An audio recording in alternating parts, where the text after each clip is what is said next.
Chapter 1. Permission to repair. A Hyundai owner tried to replace the rear brake pads on his own car. He had the tools, he had the replacement parts, and he had already paid for the vehicle.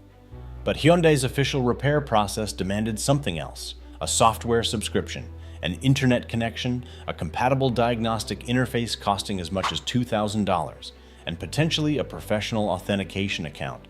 The owner paid for the software. The repair still failed. This was not a battery replacement. It was not an engine rebuild. It was a set of brake pads. Hyundai IONIQ 5. The official procedure begins with a digital command. A third-party scanner would later appear to destroy the entire story. Instead, it exposed the real problem. First, the owner had to discover how many digital gates stood between him and his own brakes. Chapter 2. One digital command. IONIQ 5N, Hyundai's flagship performance electric vehicle. It combines powerful regenerative braking with large physical brakes, 400mm discs at the front and 360mm discs at the rear. Regeneration can handle much of the car's deceleration, but the physical brakes still wear. The pads still require replacement. The rear calipers still require servicing. The difference is hidden inside the parking brake. A traditional parking brake used a mechanical cable. IONIQ 5N uses an electric motor. Before the rear pads can be removed, that motor must retract the caliper into a dedicated service position. The mechanical job is familiar. The command that unlocks it is digital. Some manufacturers make that command available through the dashboard. Some cars respond to widely available bidirectional scan tools. Hyundai's official procedure routes it through manufacturer software. The caliper needed one command. Hyundai's approved system turned that command into a chain of paid access. And when one owner followed that chain, every purchase revealed another barrier. Chapter 3. The owner who hit the wall.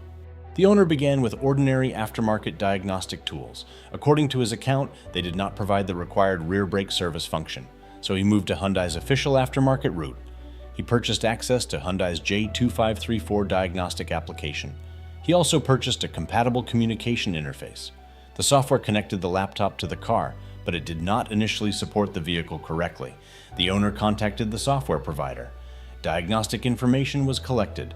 An updated version became available. He tried again. This time, the system presented another barrier: professional authentication associated with protected Hyundai, Genesis, and Kia functions. He had purchased the car. He had purchased the brake pads. He had purchased the interface. He had purchased the software subscription. The official process still did not allow him to finish the job as an ordinary owner. The story spread through owner forums, automotive publications, and right-to-repair channels. Hyundai responded. The company confirmed that its official procedure requires the rear calipers to enter service mode through either its dealer-level global diagnostic system or its J2534 application. Hyundai said it had expanded aftermarket functionality through a software update. It also argued that authentication protects safety, security, and accountability. That response explained why the digital gates existed. It did not explain why routine brake maintenance had been placed behind them.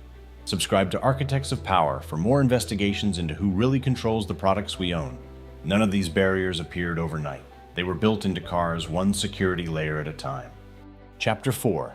How the gate was built. Specialized equipment has always been part of automotive repair. Ignition systems required timing lights. Fuel injection required electronic testing. Modern vehicles added control modules for engines, transmissions, airbags, brakes, keys, and driver assistance systems. Standardized diagnostic connections were introduced partly to prevent every manufacturer from creating a completely isolated repair ecosystem. The J2534 standard allowed independent workshops to connect compatible hardware to different brands and purchase access to manufacturer software. It was designed to expand service access. Then cars became connected platforms. Electronic keys and immobilizers created real theft risks. Remote programming created cybersecurity risks. Manufacturers responded by placing sensitive commands behind secure gateways. Professional authentication systems verified who was attempting to access those functions. That structure makes sense when a technician is programming a new key or changing an immobilizer. The Hyundai controversy began when a rear brake service command passed through the same controlled environment. Routine maintenance and vehicle security now shared the same digital gate. And that gate did more than identify the technician. It changed the economics of the repair. Chapter 5. The Official Access Chain. Hyundai's official procedure contains several layers. The electronic parking brake holds the rear caliper in its operating position. A diagnostic command instructs the car to enter service mode. A J2534 interface connects the vehicle to a computer. Hyundai's application communicates through that interface. The application verifies software access and connects to Hyundai's online systems. Protected operations may trigger additional authentication. Each layer has a technical purpose. The interface provides a stable connection. The software sends the correct command. The secure gateway protects sensitive systems. Authentication identifies the user. Combined, those layers create a commercial filter. A dealership can spread the cost across thousands of service appointments. A specialist workshop can spread it across hundreds of customers. An individual changing one set of brake pads faces the entire access cost at once. 1 week of Hyundai software access has been listed at $60. Compatible interfaces recommended for the system have reportedly ranged from roughly $800 to $2,000. Hyundai's dealer-level diagnostic system has cost several $1,000s. The tools are technically available. That does not make them practically accessible. A repair right can exist on paper while the approved route remains designed for professional businesses. Then another mechanic completed the same brake job without Hyundai's subscription. That should have ended the controversy. Instead, it revealed the real problem. Chapter 6. The case appeared to collapse. An editor from Grassroots Motorsports reported replacing the brake pads on an IONIQ 5N twice using a commercially available Autel bidirectional scanner. During one procedure, the car produced several error codes. The scanner cleared them. The repair was completed. No Hyundai software subscription, no Hyundai-approved J2534 interface, no professional Hyundai login. For a moment, the entire case appeared to collapse. The brake pads were not physically impossible to replace. Hyundai had not completely locked every independent technician out of the vehicle.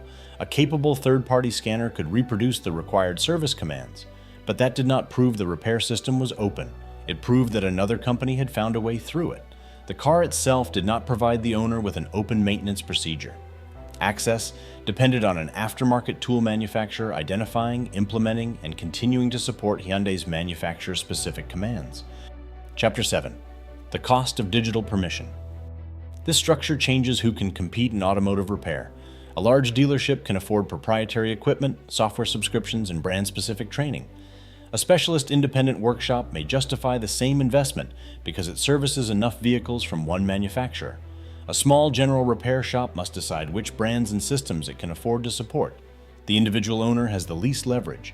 An expired subscription can stop a procedure. An unsupported model year can delay the repair. A secure gateway can remove a function from an otherwise capable scan tool. A server connection can become necessary for a car already sitting inside the workshop. Manufacturers do not need to ban independent repair directly. They can add enough cost, authentication, and technical friction that dealership service becomes the only convenient option. Hyundai's security argument cannot simply be dismissed. Chapter 8. What ownership now includes the Hyundai IONIQ? 5N case does not prove that modern cars can no longer be repaired. It demonstrates a more precise transformation. A familiar mechanical repair became dependent on a software command. Hyundai's official route added paid access, compatible hardware, an internet connection, and possible professional authentication. A third-party scanner provided another path. That path existed because an independent company had implemented the correct manufacturer-specific functions. The controversy eventually revealed that the brake job was possible, but the alternative did not come from an open procedure supplied with the car. It came from an aftermarket company that had reproduced Hyundai's digital commands. The brake pads belonged to the owner. The command required to service them did not. John Deere owners discovered the same system years earlier. Their machines could be mechanically repaired while software still determined whether those repairs were accepted. The automobile industry is now approaching the same boundary. For future buyers, repair access is becoming another vehicle specification. It belongs beside range, horsepower, warranty coverage, and reliability. The wheel came off with ordinary tools. The permission did not. The complete John Deere story is on screen now. Watch it next.